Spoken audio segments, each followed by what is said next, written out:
All right, so that is the author's note. So let's take 2 minutes, and I want you to finish writing down your 5 questions. Remember, they need to be open-ended. They should not be yes or no questions. They need to be questions that kind of require you to think. So you need to write down those 5 questions. Take a moment to do that. The next thing I want you to do is I would like you to switch papers with your partner. And what you're going to do is I want you to try to answer as best you can the questions that they jotted down. Now again, some of these are tricky. Maybe, it might be something you need to think about, but I want you to look back at the author's note and see if you can answer their questions. Just kind of in the predictions column, just try to jot down an answer as best you can. There might be one that you may not be able to do, but as many of those as you can answer, based on your understanding, your reading, see if you can jot down. Don't talk about it yet, just write your answers right now. We'll do a little turn talk here in a moment. All right, so let's take another minute. I want you to turn to your partner. I want y'all to kind of talk about your questions that you each try to answer. You may not have been able to answer all of them, but you can kind of talk through it right now. And see if you can, generate some ideas about what do you think this story may be about. So let's take a minute or two to do that. So turn and talk for me.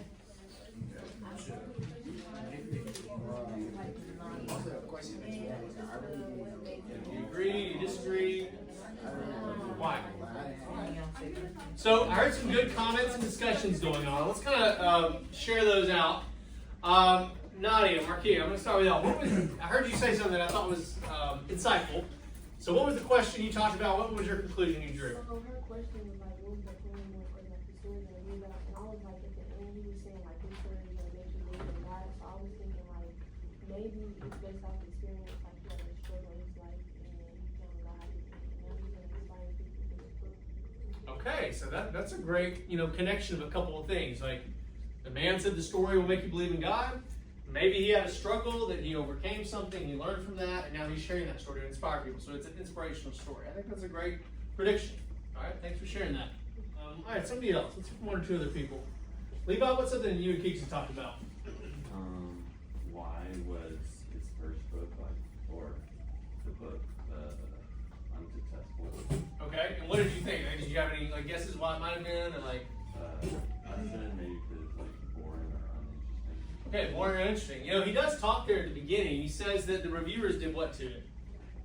You may catch that line? The reviewers damned it with faint praise. What does that mean if you damn something with faint praise? Nobody really cares.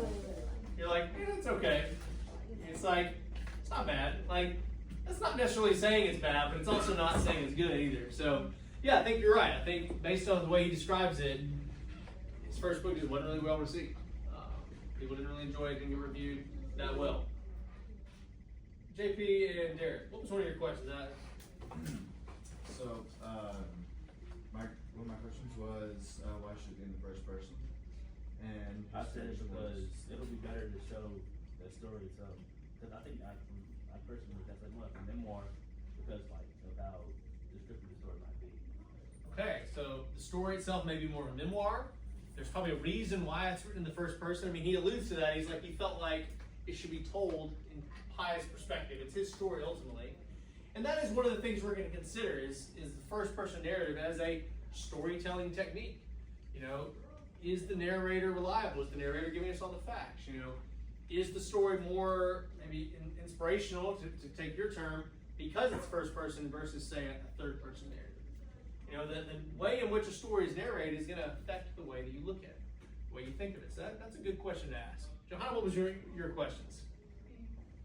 So one of my questions was what was the spark that the author was using in these other books? And I said that maybe the spark that he was missing was someone or something that he needed in his life, maybe a pet or a person that he needed to find and have bring purpose to his life. Okay, so there was something missing from the story, maybe also his life as well that he was looking for. That's an interesting perspective. I have a better answer to my question. You got a better answer to your question? All right. I think it's better to you put yourself into the actual character's place in the story. It's more of a purpose than a third person. Yeah, it's easier to walk in that character's shoes. An important thing about that authors try to do is make their characters relatable. You're probably going to enjoy a book that you can relate to in some way more than a book that you're like, I don't really see any connection with that. And so, yeah, I think you're right. First person narratives, you're better able to do that with that. All right, great responses, great thoughts, good predictions.